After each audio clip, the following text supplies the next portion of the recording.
அபிமெலேக்கு என்ற ஒரு ராஜா, அந்த தேசத்தின் ராஜா ஈசாக்கை டிஸ்டர்ப் பண்ணுகிறார். அவருடைய ஆட்கள் ஈசாக்கு தோண்டுகிற துறவுகளை தூர்த்து போடுறாங்க. நீ ஓடிப்போ, நீ அந்நியன், எப்படி எங்க இடத்துல நீ துறவு தோண்டலாம் என்பதாக ஊற்றையே மூடி போடுறாங்க. உடனே ஈசாக்கு சண்டை போடல, விலகி போகிறார். அங்கேயும் தூர்த்து போடுறாங்க, அது மூடி போடுறாங்க, உடனே விலகி போகிறார். பார்த்தீங்களா, அவர் விட்டு கொடுக்கிறார். அவர் கோபப்பட்டு சண்டை போட்டு கொண்டிருக்காதபடி விட்டு கொடுத்து போனதுனால கர்த்தர் ஈசாக்கோடு இருந்தார், ஆபிரகாமோடு இருந்தார். நீங்க உங்க வீட்டுக்குள்ள யாராவது ஒருத்தர் விட்டு கொடுத்தா தானே.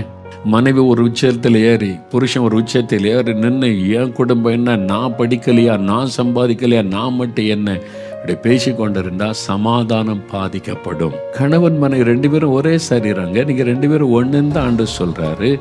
ஒரு மனைவி புருஷன்கிட்ட விட்டு கொடுக்கறதுக்கு என்ன தப்பு இருக்கிறது? சமாதானம் தான் முக்கியம்.